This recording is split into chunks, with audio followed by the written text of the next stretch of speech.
Hello, my name is Karen Crawford, and I am bringing to you September astrology for the Wholeness Network.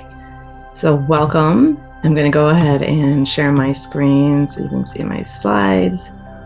Okay, and we're looking at the month of September. So, we have some beautiful fall weather in store. We've had some 50-degree mornings here in Stowe, Ohio, which has been magical as I've been walking Izzy, so it makes me very happy. And we're going to cover Uranus going retrograde beginning of September. And right now, technically, we're in eclipse season. If you've ever been curious about what really is an eclipse, I'm going to talk about that this month to really flesh it out for people so you can understand it more. And this is just an overview. It's not super intense, but I'll give you some more information. And then we're also going to be switching into the fall equinox and starting with the season of Libra. So Uranus is going to go retrograde on September 6th, and this will last until February 3rd. Uranus will be joining Saturn, Neptune, and Pluto. All these planets are in retrograde right now. And when a planet goes backwards, technically it's not, it's just our view from the Earth. We think about things, and keywords for Uranus are change, freedom, individuality, genius. These are lightning sparks. These are things that are different from everything else. It ushers in something new, something innovative. So you can look at reclaiming your liberation and what freedom means to you. You can redefine what it means for you to live authentically. Another thing is you can reconsider ways in which you are ready to break free once we start going forward in February. And you can revisit ways where you might be rebellious and maybe it's not serving you in some ways, or maybe it is helping you. So Uranus will be interesting to process these things as we have this, I think it's 150 days that Uranus is retrograde for us. I want to show you what the moon looks like in the different cycles of the moon. And so when the sun is shining towards the Earth, everything is always based from like a geocentric Earth position in astrology. So when the moon is in front of the Earth and the sun is shining, we don't really see the reflection at all of the sun. And so it looks like it's a dark sky to us because the sun is actually hitting the part of the moon that's facing the sun. And so this is what we see in a new moon. It's really kind of dark. We don't really see the moon, versus when the sun is going all the way over and we're getting sun on the part of the moon that's facing us, and the whole thing is illuminated. So that is a full moon.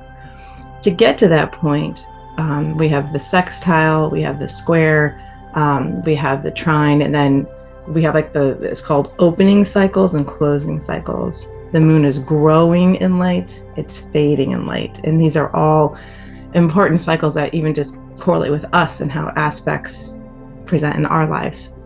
So I just wanted to show you this neat diagram to help you understand more. Okay, so it starts off as this cute little smile and it grows into this full moon, and then the light starts to drift away and then becomes very dark in the sky again. When we talk about a full moon eclipse, we call it a lunar full moon eclipse. And what happens is the Earth is actually blocking the sunlight to the moon. And so the moon is in the shadow, or called the umbra, of the Earth. And because the Earth is curved, there's something called a penumbra, which is like we talk about that in strokes, and people have a stroke. It's like, this is the area of the brain that's not getting enough oxygen. It starts to die off and it kind of liquefies. So the penumbra is like around this area. So for example, this upcoming eclipse will be a blood moon because the moon will be really inside this shadow of the Earth. And so it makes it look kind of red because of the way the atmosphere colors things.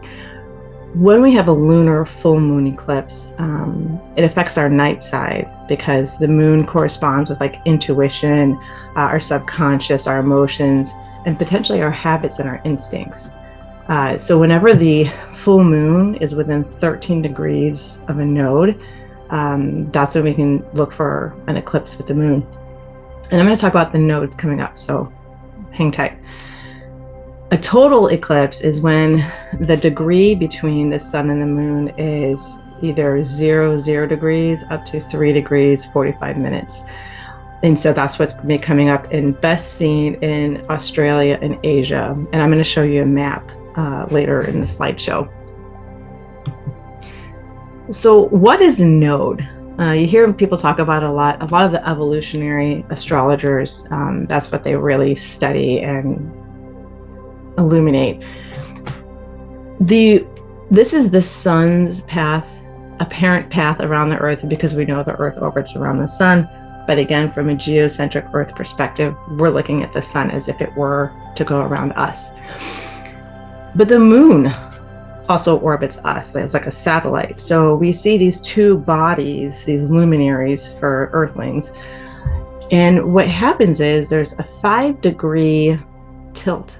So if you want to imagine the sun's path is a hula hoop and the moon's path is a hula hoop, these two hula hoops cross.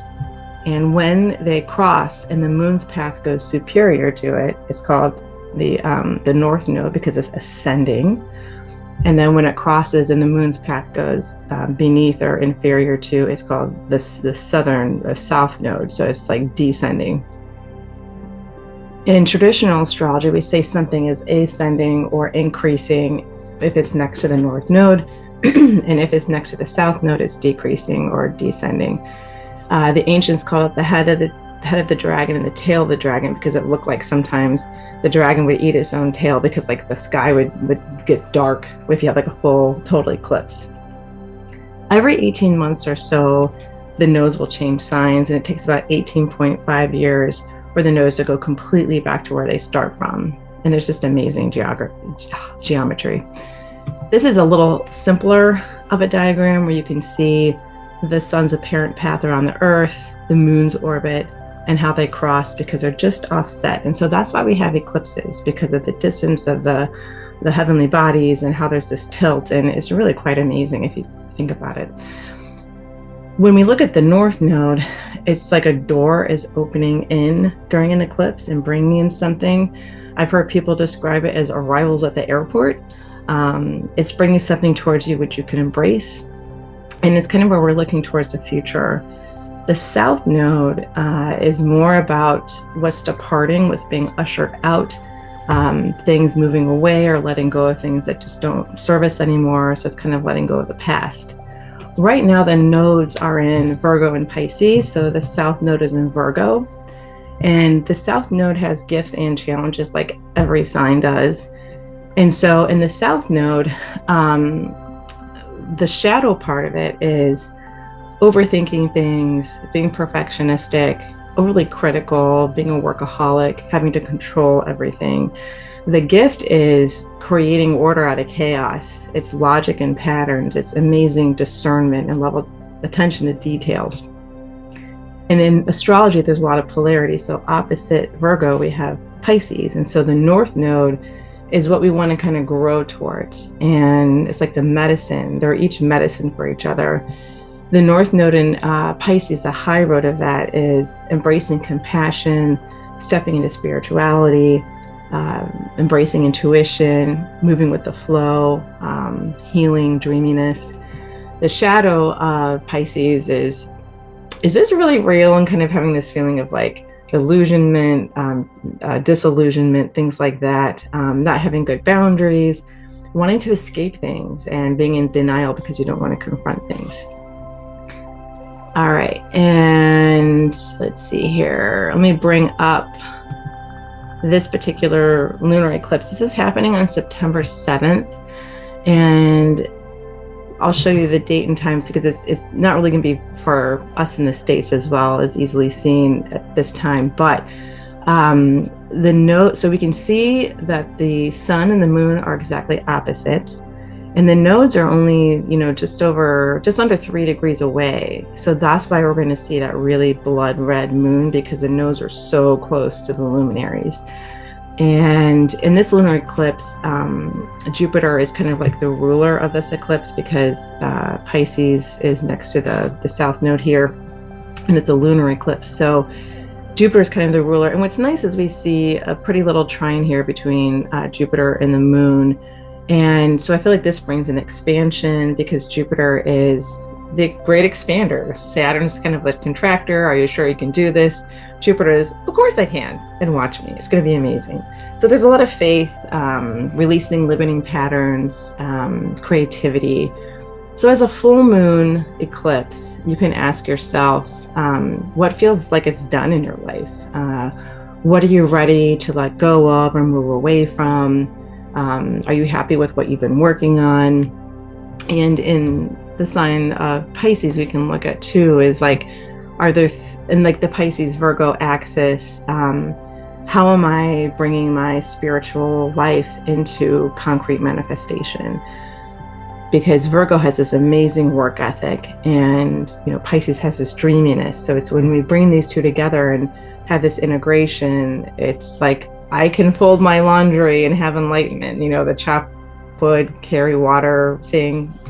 So I feel like this is something we can do. And and let's see here. Let's bring up the map for the eclipse. So no eclipse visible over the States, but amazing over, Asia, India, Australia.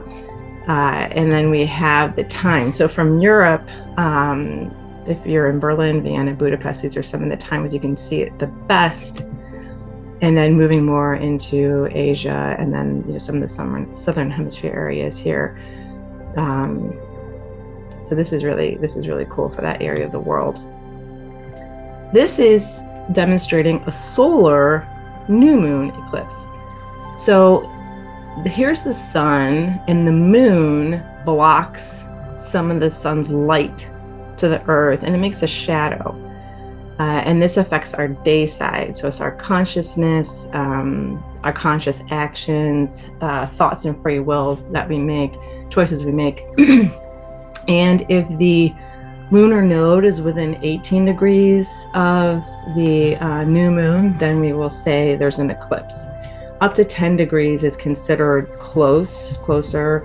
And then if it's farther away, we won't see as much of a change with the shadow, because the moon has to be just in the right space to kind of block those rays coming to us. If the moon is close to the earth, we call it perigee, and that's like the super moons you hear about.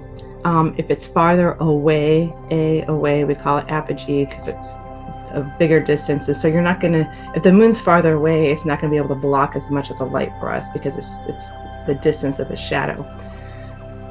And so let's see here, the lunar nodes right now, when this one happens, it's 12 degrees or so it's not as close, so it's not going to be quite as potent perhaps. And this is the second new moon that we're having this year, which is really interesting because the first new moon was at 0 degrees 22 minutes Virgo that we showed in August. So it's kind of nice. It's interesting that we have these two moons with the beginning of Virgo energy. Kind of, it's always like I have these best intentions to like clean up my closet, or do these things that make me feel more organized, or start this habit of doing 10 push-ups a day or whatever it's going to be. And then a week happens, and what am I doing?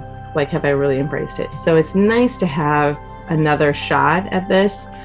But it's at the very end of Virgo, and when we have a planet at the 30th degree or 29 degrees of a sign, there's a little feeling of like a closure. So it's interesting, we have like a beginning at something that's like the end. And a lot of our outer planets are dancing towards the end and beginning of a sign. So we've got Pluto at 1 degree retrograde, we've got Saturn at 28 degrees, we've got Neptune at 0 degrees, all retrograde. And Uranus has now shifted retrograde. It's at 1 degree Gemini. So it's definitely this, in astrology, it's like we move forward, but then we take a step back to integrate. We move another step forward and maybe another step to reintegrate, depending on the planets we're talking about. So Mercury is kind of the ruler of the eclipse because we're looking at Virgo. And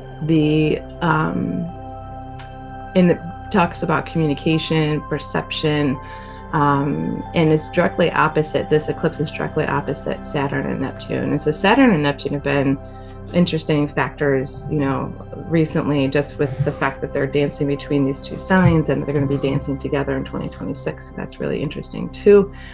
So I feel like there's something about, building things, but not being afraid to smooth them. And I like to talk about Saturn and Neptune. I think about it as when you've got clay on a pottery wheel and you kind of have to put water on the clay to help smooth it as it's being spun, and then you can kind of manipulate it. So I feel like Saturn and Neptune together are helping us manipulate earth, time, space, reality, our consciousness, our spirituality, like all these different things, being spiritual warriors, elevating our collective consciousness, those kind of things.